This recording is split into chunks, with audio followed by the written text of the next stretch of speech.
Hi, in this video I will be discussing increasing student engagement through in-person and online games. My name is Allison Perryman. I am a Spanish teacher. I've been teaching for 8 years. I love my job. I love what I do. I couldn't imagine doing anything else. Anything I have to do would have to be in the Spanish realm, in the realm of Spanish. Maybe French. I have a small love affair with French. I am also the founder of the Cultural Classroom blog, and we make resources and products for teachers to just basically make their lives easier. And so that is all about me in a nutshell. And today's presentation is all about just increasing engagement and increasing the use of the target language in the classroom. So I created this lesson for today because I have pretty decent student engagement, and I always try to share my tips and tricks with other people because I think that what I do is kind of unique, and teachers should always share what they do.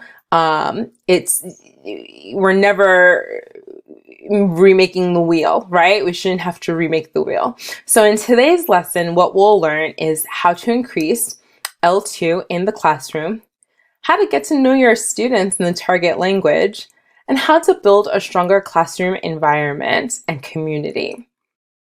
So the why.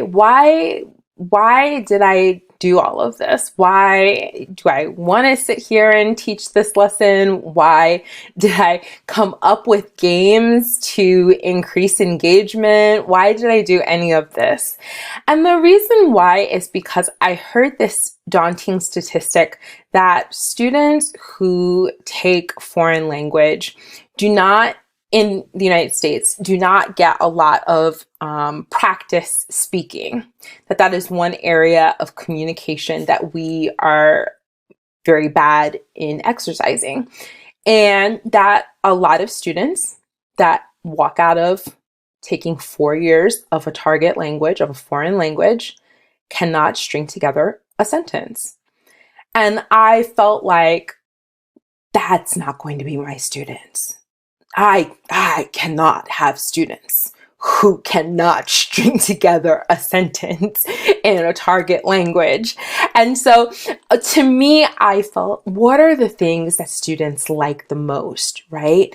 They love to talk in their native language, right? And they like games. Okay, so when I started teaching, that was the start of the rise of the games on the phone and different things like that. It was the rise of all of those games. And so computer games and all sorts of games. Kids love games. And so I just thought to myself, what if I combined the two things? What if I combined games and talking? How would they respond to that? And that's how I came up with what I came up with. And it's called Pajaro enojado. And if you're not a Spanish teacher, you might be like, wait, what? This isn't for me. It can be for you. Just translate it. It just means angry bird. So it's a little angry bird stuffed animal. I looked these up online. I did not know how expensive these were. When I bought these were really cheap. They were like maybe $5 or something like that. And then some of them were gifted to me. But these are called Pajaro enojado, angry birds, and or angry bird singular. And it's similar, the game that I play is similar to hot potato. So basically I take out the bird. I get all dramatic, super dramatic about it. I take out the bird and I tell the students, we're going to play Pajaro enojado. And the kids get all excited, all riled up. And then I say, who wants the bird first? And then, a kid, all of them have their hands up. I give a kid the bird. And then I play some really lively music. whether it's merengue or a salsa or something in the target culture that's very lively. And I have I have a playlist of songs, and I'm happy to share that with you. I think I'm going to put together a page on my blog for you guys who are watching this training, so that you guys have a list of songs, and you just have like kind of all this information put together, the slideshow presentation and everything just put together. But anyhow, I play a song, and maybe I'll play it for a couple of seconds, and the bird goes around, the kids pass it around. Now here's the rules, right? They can only pass it to the person next to them. They cannot throw the bird. So you have to be very strict with the rules. That's what I've found in my years of teaching. You have to be very strict with the rules of the game. So they have to pass the bird to the person next to them. They can get up and walk the bird over to someone and give it to them, but they cannot throw the bird. Okay, so, and I have more birds. I have like all the birds. And so this is great for daily warm-ups. I do Pajaro enojado almost every single day. I do it for like closures. I do it for checks for understanding. I do it for brain breaks. When I see that kind of everyone's a little, when the kids start getting a little spacey, and it's time for them to switch gears and wake up a little bit. So when I stop the music, by the way, when I stop the music, the person who gets the bird has to participate. So the great thing about that is that it's all about luck and chance. I'm not picking the person. The music, the bird is picking the person. And I always make it about that, oh, who's the bird? Who is the bird going to pick today? Who's the bird? Who's going to be the lucky winner today? Things like that. And kids are more likely to participate when they feel like it's even, when it's like, when it's fair, as opposed to when they feel like you're just picking on them just because, or you don't like them, or, things like that. And so that's why this game, I think, is so successful, is because it's just pure luck. Now, we know it's not all luck, right? I can kind of stop the music when I know it's about to land on a person, or stop the music before it lands on a certain person, because I have some students who struggle with extreme anxiety, and they have a hard time participating, aloud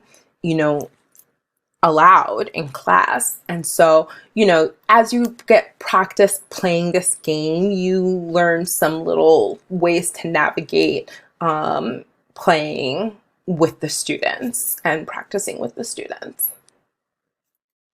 So all you need to have a successful game of Pájaro Enojado, or however you translate it into the language that you are teaching, are a plush angry bird. And this image is from Amazon.com. It was kind of expensive when I looked it up, but I am sure that resourceful teachers like yourselves can find less expensive Pájaro Enojados, or you can find another stuffed animal creature all together and pass that around and make it your own game all together. Okay, so you need a great playlist in the target language. That's a must, because the kids are really about the music. And you need speakers. Also, remember, you need strong rules for the game. And so just make sure that you guys set strong rules and strong boundaries for the game, which were no throwing, passing only one seat away if you are seated, and you may get out of your seat to pass to someone. So they can get up to pass to a friend. All right. So it's actually very comical when you allow that to happen, because a lot of times a friend will get up and pass the bird to a quiet friend and force them to participate. And so it's really funny when that happens. Okay, so my online version. You can imagine that I was in shock when we had to go online because Pajaro Enojado is a really strong part of my classroom culture. A very strong part. I cannot stress it enough. So strong to the point that students emailed me and asked me what was going to happen to the music and to Pajaro Enojado because we were going to be online now. So I had to do some research to figure out how we were going to recreate this environment, this kind of, jovial environment, this joyful environment, this learning environment that I've created online. And so I did some research for my COVID version of Pajaro Enojado, and I found that Flippity is a website that has a variety of games and materials for class. And Flippity has a name randomizer. And so the website is flippity.net right here. And so if you go to that website, the page looks like this. So it has a whole bunch of different, thumbnails. And the one that you want is this one, Flippity Random Name Picker. And this is just the demo screen. And what you would do is you would put all the kids' names in this, this demo, not the demo screen, but you would put their names into this program, first name only, and you would spin the wheel. And the wheel would then pick who would go, who participates. And so it's kind of like Pajaro Enojado, except for you don't have the bird. So I kind of called it Pajaro Enojado in class, just a modified version of it. I would play music to it. So that's how I kind of kept that culture, that vibe still going. So that is that. And these are the instructions for how to put Flippity together. It is actually really easy. If you have any questions, you can email me. My email is going to be on the very end of this presentation. At the very end of this presentation, is super easy to install. A lot of times the one thing that people get tripped up on is that they don't publish. Here, I'll go back. They don't publish their spreadsheet. And if you don't do that, then you can't see it on the internet. And so that's a lot of times what trips people up when they don't, is that they don't hit publish. So just make sure that you do that you hit publish. All right, so key takeaways. 1, students want to talk more. They really, really do. And they want to talk in the target language. They're just shy and they're not sure how to go about doing it. And so they love 2 things. They love games and they love talking. So get them to do both with Pajaro Enojado and with Flippity in the second language. With Pajaro Enojado, it's essentially like a hot potato game. This game combines music and luck. So get to know your kids better by playing this game. And with Flippity, you can use this for your online classes. You can just share your screen with your students and show them the wheel and spin the wheel while you play music. And luck, again, is choosing who's going to go. Some advice that I have is to just be relaxed when you're playing these games. This is not an assessment. It's something for practice, and it is sometimes, especially with the online version with Flippity, when you're playing it in the online arena, kids' mics just don't work. I have kids who are overachievers and their mics just didn't work. And, it wasn't their fault. It's not that they didn't want to participate. It's just that their mic just wasn't working. And so I would just say, do not be too harsh on your students if they don't participate or if there's like dead noise or silence. Just say, hey, all right, well, okay, Michael is, doesn't seem like Michael's mic is working. So does anybody else want to take his spot? Or should I spin again? And if you don't hear anything, then just say, all right, I'm going to spin again, and then spin for somebody else. And yeah, just keep it playful, keep it fun, and just remember that, kids put up a front, but they're actually really scared, and they're looking to you to give them the vibe or to let them know that it's okay for them to be themselves and to make a mistake and to try.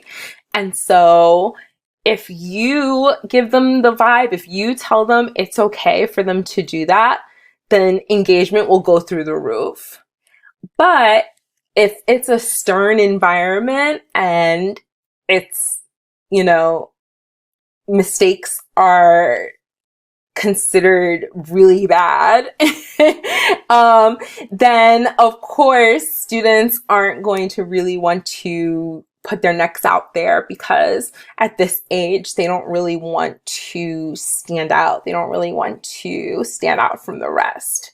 So anyhow, that's that. That is what I have for you guys today. If there is anything else that you would like to know more about or any questions that you have, just let me know. My email address is theculturalclassroomtpt@gmail.com. Thank you so much for your time, and I really hope that you get to employ one of these strategies in the coming year. Have a really safe year. Bye.